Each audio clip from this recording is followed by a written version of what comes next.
Hello and welcome. This is Heavy Business. I'm Aaliyah. And I'm Curtis. And today we have on Justin Norton, a renowned journalist who has written for many, all of the metal places, Rolling Stone and STEREOGUM and Decibel currently, and a variety of places. Justin, thank you for coming on the podcast. Thank you both for having me. I really appreciate it. Absolutely. Before we dive into any more detailed questions, can you give us a brief summary of who you are and your history in metal journalism? Sure. Well, I think you hit a lot of what I've done music writing wise with that little summary there. I would say out of all of those, I've had a long-standing relationship with Decibel. I think I've been with the magazine now, easily, not since the beginning. There's a few people there that have been there for the entire 20 years. I think my tenure is maybe 14 now, but for a good chunk of the magazine's existence. But before that, I had been writing about, metal for a long time, probably since the early 2000s. I actually started doing it even more and more a little bit later, but I've been writing about the music now, I'd say, crazily enough, probably about a quarter century, since the early 2000s. And my involvement with the music dates back to growing up in the 1980s. So this has been part of my life and who I am since I was 12 or 13 years old. How did you kind of get started? Like, what was the origin story? In terms of getting into the music or in terms of writing? Both. I talked about this once on another podcast in terms of getting into it. How could you not? It was a lot of the traditional gateways for kids in the 80s.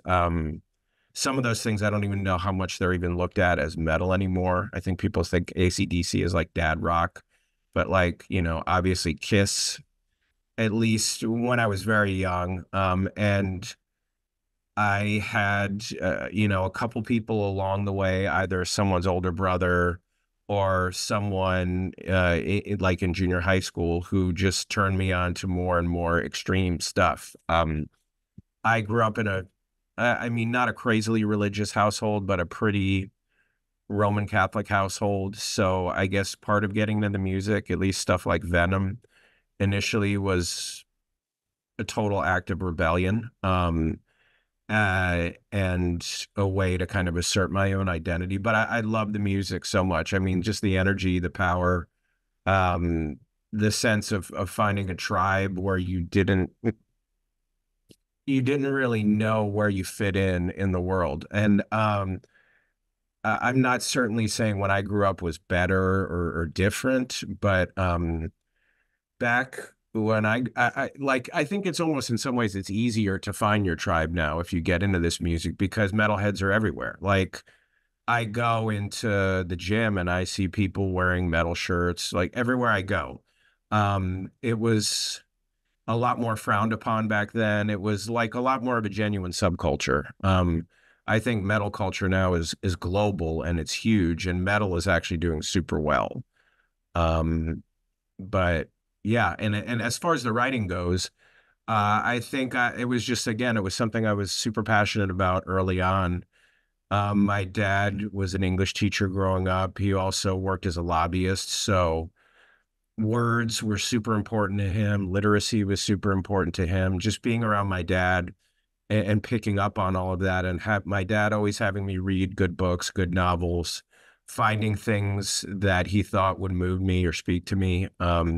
A lot of that comes directly from my father, just the love of the power of words and the power of storytelling. I come from a huge Catholic family too, so storytelling was always a huge part of my experience of being around my family, especially my father's family growing up. Everyone just got around the table and argued and talked, and there was a culture of storytelling, not written, but oral. So I would say it's all of those things kind of together in a little pot. you know? Totally makes sense. Absolutely. I want to jump in because you didn't really answer this part though. How Sure. did you Yeah. get involved actually writing in metal though? Sure. Like, what That's a was big your first gig and type of thing? Like, how does it happen? I, you know, I think I'm different in this respect that when I got out of college, I started working for newspapers. I did things like I was a police reporter, I was a court reporter, I covered local government. I was chasing kind of a separate dream of, conventional, straightforward journalism. And I really chased that hard, especially through my 20s. So I went out and did the writing thing full time for a living. And I was writing about music, usually on the side, oftentimes for free, because I loved doing it and I still wanted to be involved. When there was kind of a variety of events that happened in my life that more or less culminated in that dream of kind of that sort of journalism career coming to an end. Um, it was incredibly deflating and personally difficult because of the amount of work and time I had put into it. But at that point, I already been doing some music stuff on the side. And I was like, in a lot of respects, I'm probably even better at this than I was at this other stuff. And I love doing it. So I'm just going to keep doing it and I will do it because I love it. It was more a way after kind of, and if a dream you have ends or turns out not to be where you should go, it doesn't mean it's not painful. So getting even more involved in writing about it and just becoming more a part of that community again through that work was a way of number one, probably doing what I should have been doing the whole time anyway. But number two, kind of coping with some other difficulties in my own personal life. I have another question. So, how did you get started at Decibel specifically? Just, I'd bug them enough. And I was a huge fan. I remember the first time I got the magazine, and it was almost, yes, I'm on the payroll and they pay me to write there. And in any event, when I got the magazine, I was like, this is like the magazine I would have created if I could have created a magazine. It was like, I have to work here. I have to do this. And I think it was a couple years of just knocking on the door and bugging them. And then like it finally all worked out. And once I got there, it took off and it's been a long and great relationship. That place is basically my home. So, Do you prefer doing interviews or do you like doing reviews more out of curiosity? I think I don't think any metal writer is really known, but I mean, I certainly think I'm probably the people that have read my stuff. I'm more known for doing features and interviews. I've done hundreds and hundreds of reviews. And I don't, they're fun to do, and I love breaking new bands. Sometimes I'm also good at slagging things, but I don't know, there's part of me is like, I don't know if I'm softening up as I get older or whatever, or I realize the tremendous difficulty of putting an album out into the world in the first place, like that whole creative endeavor. Like I respect that. And it's like, oh, and this asshole gave me a three, so yeah, I think my strengths are best used for feature writing and interviewing. Yeah, And you prefer that yourself? I do prefer it. Yes. Yeah. You mentioned that you're good at slagging stuff. There's a lot of journalists that think that that's their job to point out all the faults of an album or a band, right? What is your own personal thoughts on that? I mean, I go two ways. Number one, like I said, maybe I feel like I'm evolving a little bit, and since someone who's been around a while, I understand how much heart and soul goes into records, even if I don't like these records or I think they're bad. There's like human beings on the other end of that thing. But I also I don't know, sometimes it's like, if you're out there making music and you're in the court of a public opinion, you've got to roll with stuff like that. I mean, in terms of things I've written, like I've gotten death threats, I've gotten horrific emails from people. I've been called a poser probably 10,000 times. Like, it never bothers me. I just, it's part of what this is, you know? Even one time I mean, this review was pretty mean-spirited. Like, I mean, it was very funny and like people laughed at it. But one of the band's fans did this artwork of them curb stomping what they thought I looked like. Like they had their foot over my head on a curb, and like I still have it sitting here on my hard drive just because it was like I respected the effort. It's like, wow, like that's pretty venomous. The dedication. Yeah, but ultimately, that's such a small part of what I've done. I'm way more interested in doing things like decibel cover stories, long interviews. I'm interested in talking to human beings, and finding out what makes people tick outside of making this music. Fair. That's the most interesting thing to me. So Like, I never wanted to be some guy known for like just doing reviews on the like that's not my path. It never has been. fair. Do you think journalists should be critiquing for the band slash artist or for the fan? Because I've always kind of looked at, like, to me, when I'm reading something, I always want to read it like, should I be listening to it? I don't really care about the technical aspects, but I'm not a musician. But I'm just curious your thoughts on that. It should probably be a little bit of both. I think you need to understand music and how music works. No one benefits by reviews that just are a laundry list of words like killer and brutal. It's a waste of readers' time and no one learns anything. I mean, I just try to think, is this readable? Is this a fair assessment based on what I've heard? And is someone going to sit down? I mean, in anything I write, my biggest concern is if someone sits down and I have them on word one, can I keep them to the end of this? So it's about the quality of the writing, and good writing is good thinking. This kind of reminds me of, we did a couple episodes several months back, kind of going over this book from like the 1890s or something, How to Listen to Music by Henry Edward Kriebel. And back then, music journalism was kind of just starting because music was being performed. So they would, review performances and things like that.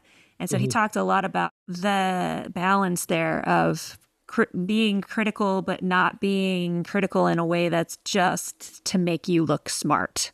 Yeah, no, I would never do that. Like, and I think writers that do try to do that, I'm not going to name, obviously wouldn't name names or, there have been certain outlets that I know throughout time that sort of have that almost like erudite approach to it. And I'm a writer. I want my stuff to be read. That's what I think about. Like, intelligent or thoughtful does not mean you're necessarily having to talk above somebody. Like, the simplicity is beautiful. Simplicity in writing, simplicity in thought, like foundational things in this life are the most important thing, and they're the hardest to do.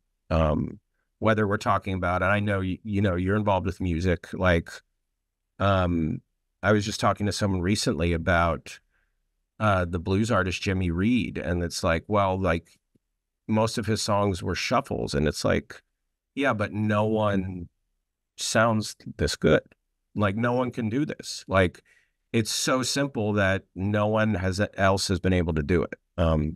So I think simplicity is really, it's a beautiful thing. When I see writers, even newer writers that try, and readers are hip to this. Like, readers can pick up on someone and know immediately this person is trying to show off. I mean, I don't know what you think, but for the most part, it's tremendously off-putting. It doesn't make you want to stay, because if you're writing for someone, in some ways, it's almost like you're talking to them. And no one wants to talk to that person who only wants to talk about themselves and, how insightful or smart they are. It's boring, right? Curious on one thing. I know one issue that at least a lot of newer writers seem to have. Well, even some of the YouTubers that I've noticed, they tend to talk more than the person they're interviewing. How do you kind of get around that where you kind of like get the other person to talk and you kind of shut up yourself so you actually get a story and not make it about yourself? Because that's an issue that a lot of journalists have or have had in the past. It's good. I think it's good preparation. I think a lot of times people are filling that space because ultimately the questions they're asking people are things that they, especially if you're a musician who's been around a while and has done a lot of press cycles before, they've heard these questions before. You know, the whole like, how is the tour going? Tell me about the new album. Like, it's painfully generic. It's like boring for them, and it's almost kind of disrespectful. Um, spend like even before you're doing the interviewing here, but I read up on the show. I made sure I knew who I was talking to, learned a little bit about your background. It's an act of respect is to do your homework. Like treat it professionally. Be a pro. Like it's so easy in our world where like we have all of the tools to create things, whether it's words, videos, or whatever. And yet what's being created just is and I put a lot of metal stuff in this category. A lot of the stuff is just mind numbing, you know? And when people really take some time to do something thoughtful or they ask good questions, I mean, I will even reach out to writers. I've reached out to writers I don't even know when they did something. And I was like, I just thought how you handled this was fantastic. Like, I think about those people like that it really means something for when I do it. You know, a perfect example, we just had Glenn Benton on the cover of Decibel. And, you know, like, how do you approach someone like that who is just this kind of larger than life caricature? And it's like, well, I want to write a story about Glenn Benton, the human being. Like to me, and one of the ways you do that is you see where he is as a human being, a guy who's now in his 50s. But part of the story was also just getting some people to examine the whole idea of the caricature that he's become. Like, why does he play this larger than life character? What are the reasons for doing it? Like, it's a lot of it is just about how you think about things and being guided not by yourself, but by like almost an innate curiosity, you know?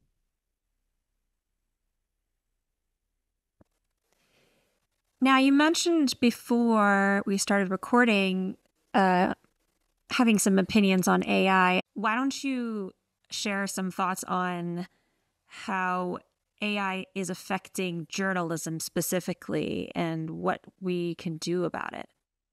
I mean, there's a couple sides to it. Obviously, the big thing people are worried about is that they're going to be put out of work or lose opportunities or these other things. The sad reality is that people are already being put out of work and losing opportunities. Like in some ways, this is a historically bad time to write in some respects, especially because I mean, a lot of people when they have free time, they like they said, they go to YouTube, they listen to a podcast. There's plenty of opportunities to get content out there to get people interested in stories. But you know, a lot of times getting people to sit down and engage with words is harder. Um, in terms of how it affects writers, in in some ways, like I mean, I wouldn't be surprised to see things like people starting blogs or websites and then having AI generate reviews. Like, I think you will see people, you know, like kind of burn and churn websites or blogs or anything like that might use this technology and try to pull one over just because they're lazy and you know they can put this out as their own work. You know that I think it is going to bleed increasingly in and a lot of times sit next to a lot more superior work done by human beings. So that's where it really becomes important and why people need to be sophisticated readers and thinkers. Because, I think I heard this term recently. What was it? Media hygiene. Almost the idea that, you are going to need to be able to curate what is real and what has been generated in the future. That is going to become a skill set.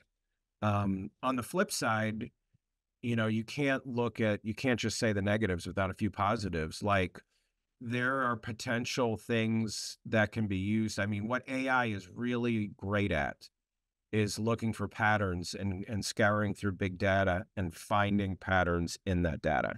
So there could be, this doesn't really affect music journalism, but the whole idea like, say, finding financial improprieties or finding things, the things investigative journalists could maybe use this technology to get some truth out that people don't want revealed. Like, I could also see it, you know, rather than replacing humans, working with humans to put together some pretty good journalism. So you sort of like the internet itself, it's probably a bit of both. Yeah, and I know like for graphic design, a lot of what we are using AI for at this point is for like ideation or like executing ideas to the point where we can make decisions about which path we want to take with a design. Is it kind of is there a parallel application with writing?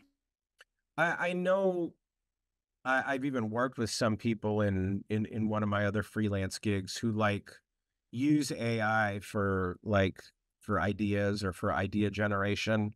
I can honestly say it never even occurred to me to do that. I work super old school, and I get all the information that's available to me. Say I'm working on a feature on a band. I interview everyone. I interview supporting players. I do research. Yeah, and I would say AI is not a part of it at all.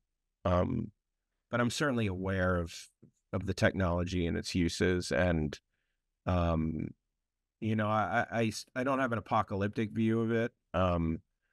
But like anything else, it's things are changing, and the whole idea of how people get information is changing. It's changed in my own lifetime. There are definitely times when I feel like how I work is governed by a rule set that I learned before any of these tools were even available. At the same time, the reason it's almost become an asset because, like, learning how to think critically about things, strong interviewing. Even now, like something like music, like so many newer writers or podcasters, or I don't know what they say, content creators, like the amount of albums that they're putting stuff out about, like on a monthly basis, it's like, how does your brain have in the room for that? Like, I almost still operate on the principle where, like, I fall in love with two or three things, and then I'm listening to those things for like the next 3 months. And those are my listening habits. Yeah, and I would say that I probably operate the same way, but I don't know if the newer generations or the younger generations are like that. I don't know. Yeah, I mean, I think there's almost seems to be like a lot of impatience baked in to what life is like now. Like, if people, I mean, there were certainly albums with growing up that I can remember hearing the first one or two songs, and it did nothing for me, but I stuck with it because I had made that financial investment to buy the record at the store, and I was stuck with it no matter what. And now it's like everyone can just sort of graze on everything. And like you don't really, I don't ever feel ill-served by spending like 3 years of my life just listening to Black Sabbath records. Like, I think that was pretty good listening time. Absolutely. Yeah. And I think that there's something to that patience that allows you to absorb more complex works, things that might be deeper, where this grazing sort of situation that we have now it really caters to the most like instant gratification type of music. And yeah, like, you know, songs should have vocals starting at 15 seconds in because otherwise people will just skip it. Yeah, I mean, I've always loved just bands that can make a statement and they don't need a lot of time to do it. Like all of my favorite records, the vast majority of them are like under 35 minutes long. And you know, I've been doing some stuff. I just got the new Nails record, and it's like, well, why do I love Nails so much outside of that? It reminds me of a lot of the, you know, Agnostic Front and a lot of the really powerful hardcore music that I grew up with. It's like, well, yeah, he writes records that are under 20 minutes long. Every song is a 2-minute banger. It's like, I feel like that is a good use of my time. That's another flip side of a lot of the tools that we have now, is that if any, you know, if you used to be on the clock, if you wanted to make like an 80-minute record, number one, you probably had to be a rich band. And number two, like you had to have the goodwill of like other shorter good records for people to invest in that long record.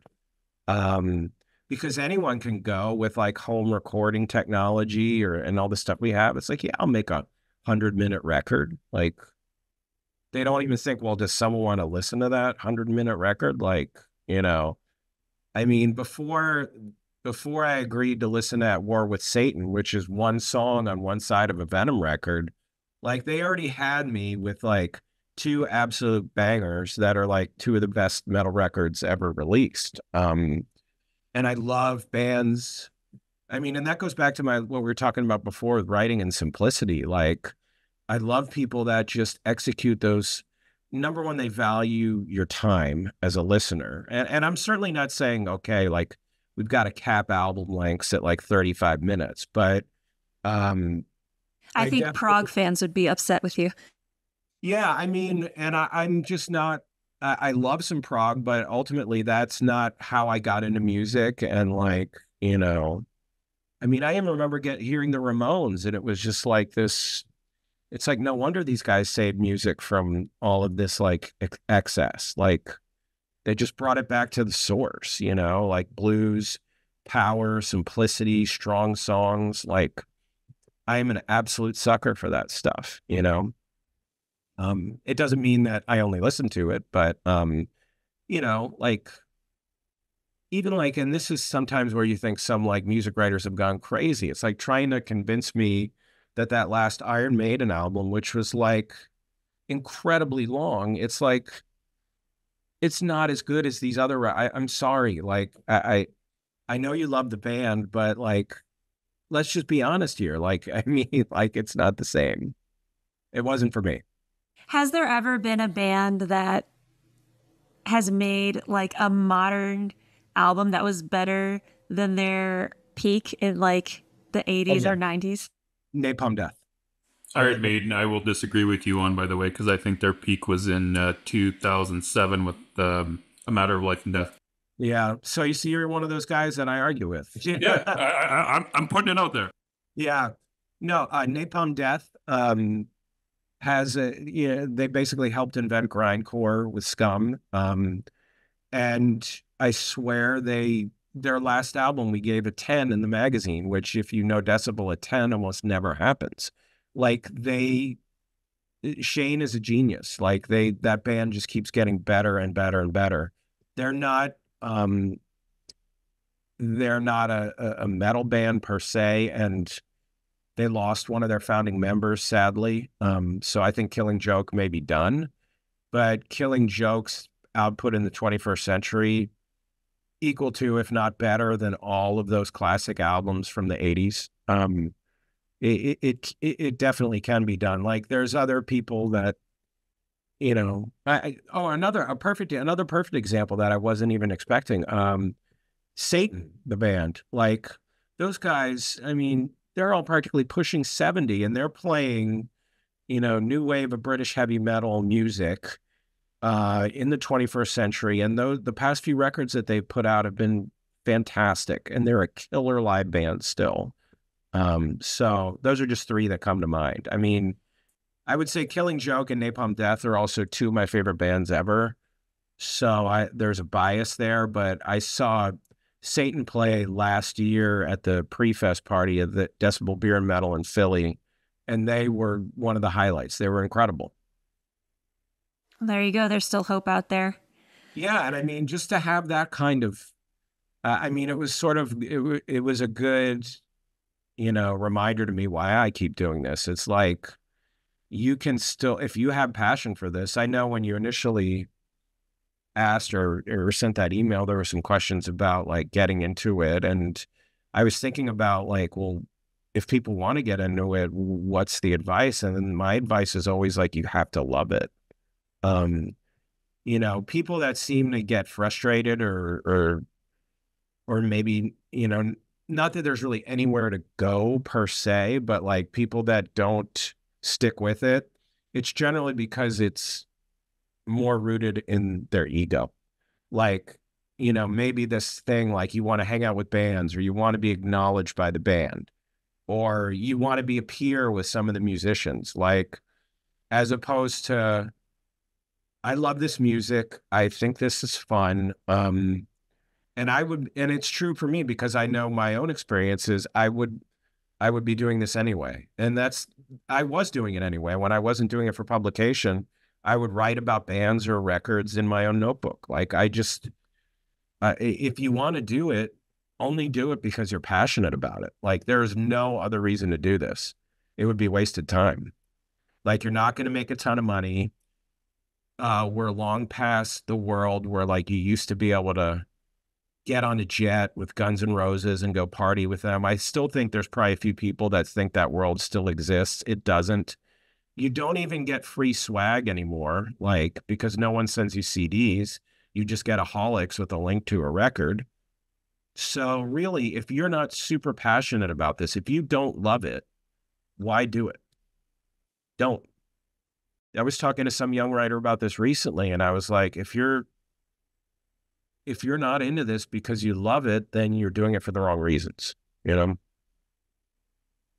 Just really great advice. I mean, for any life pursuit, but especially with metal and anything related to it. Yeah, I mean, and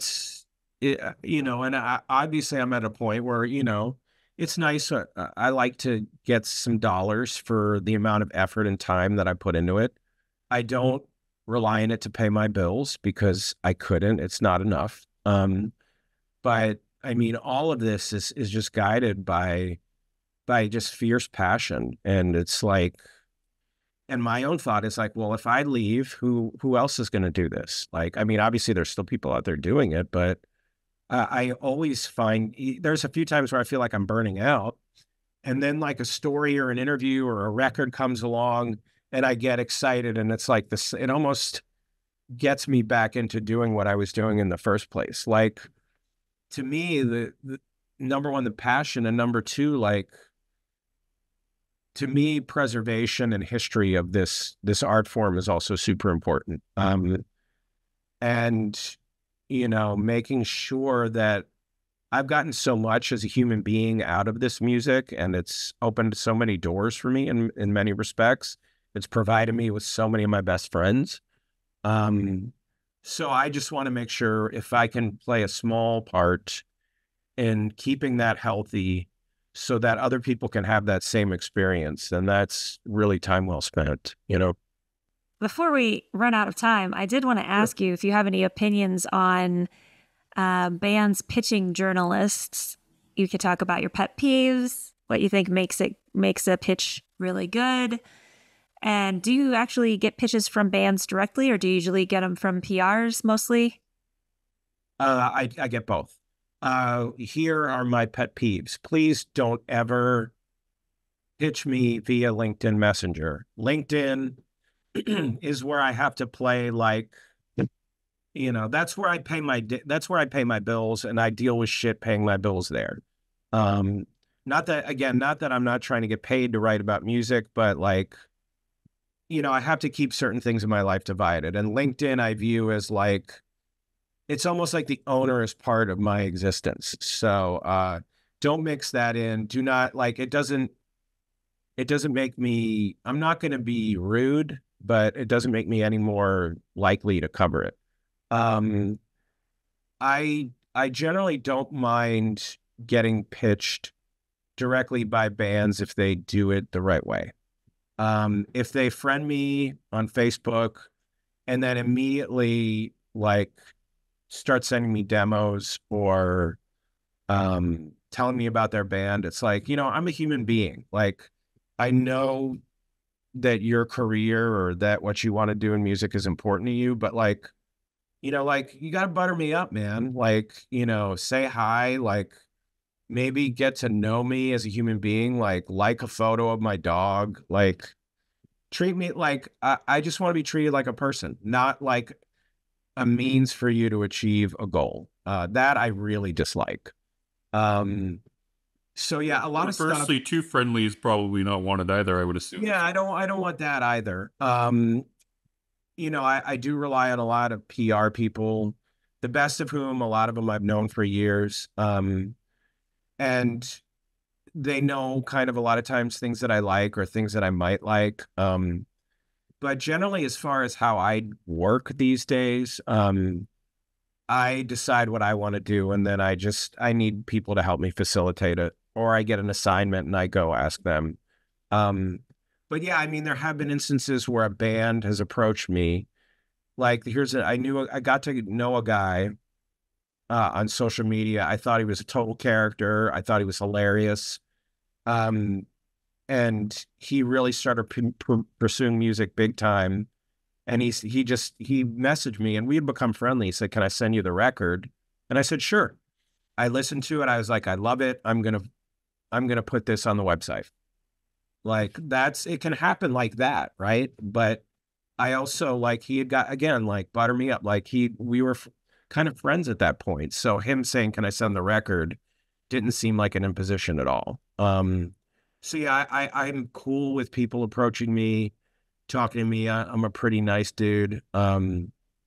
Just don't hit me up on LinkedIn and, treat me like, treat me like a human being, like that, like just being nice and engaging with me that way will make me more interested in checking out what you're doing, I mean, there's obviously some cases where someone does something incredible and it's like, we're going to write about it, but yeah.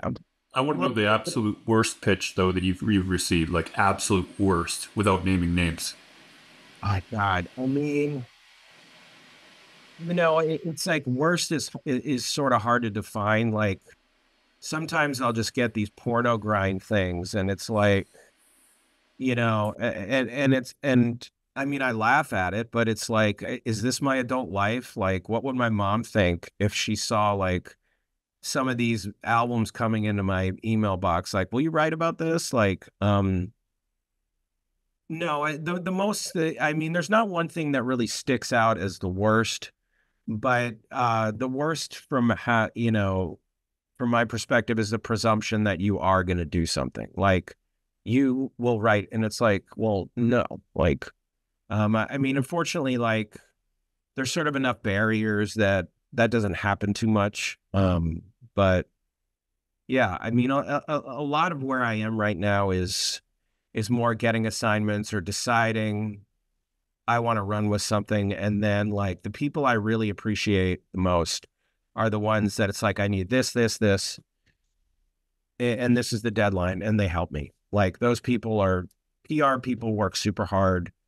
Like I love a lot of them. Like, the people at Ear Split, Katie at Suspiria is great. There's a lot of people that do a wonderful job on behalf of their artists and know what writers need when it comes time to write, which is just as important as sending out like PR about new records. Before we go, do you want to dive into talking about how to keep articles interesting without falling into the gossip column sort of tendencies? I would love that. Well, first, like, don't cover Motley Crue and Slipknot. That will solve about 90% of the problem. For the other 10%, actually, maybe not 90%, but you get me. Like, it's like, well, what did Corey Taylor say? Or like, to me, the most important thing that you can do as a writer or an interviewer is to tell a story about human beings. Like the fact that a record exists is really not that interesting. Whatever human struggles and drama and things involving relationships and personal growth that happen to get to that piece of music is interesting. So say I have to do a magazine cover story, like I literally, after I do, I mean, the interviewing comes first, and then I sit there and I look for the narrative thread. I look for, I mean, I hate to tell you, like a lot of what I do, I got from a screenwriting book called Story, which is just like, what is this person or narrative? What is their challenge? What challenge has to be overcome? How did they change? What is the transformation? And with a lot of the stuff that I write, at least the more long form journalism, it's a story about transformation, or it's a story about challenges or difficulties.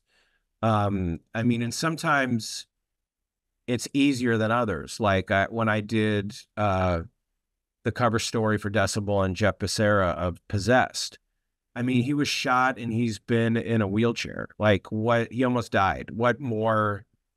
And he's trying to tour the world playing death metal. Like the challenges there are pretty obvious, right? But they're not always so obvious. And that's where it gets a little more challenging. But generally, I mean, I think people are fascinating. I think anyone who is a writer, like rather than reading music blogs, like look at how someone charts what happens to a character in a short story or a good novel. To me, that's sort of the guidepost. Like there needs to be, if you don't have a narrative arc in your stories, it's just a collection of quotes, and they could be great quotes. But I am just such a huge sucker for structure. Structure and storytelling is so key. It's crucial. I mean, even when I sit down and do a Q&A, I mean, how I'm asking questions, how things are ordered from beginning to end, I am thinking, have I laid this out so this is a story? Again, otherwise do you want to read a story or do you want to read transcription? Like I want to write stories. Love that. And thank you so much for keeping the art alive. It sounds you're doing such a great job of that. And I hope that other younger writers will follow in that legacy and that tradition. So yeah, thank you so much for coming on the podcast. Well, you guys are doing a really excellent job, and I appreciate these questions so much and just getting to talk about these things. I think it's really cool. So thank you. Thank you so much. And everyone listening, thank you for listening. And until next time, make like a bull and throw those horns up. Go subscribe to Decibel, people. And subscribe to Decibel. Subscribe to Decibel. My boss would want me to say that. So. Absolutely.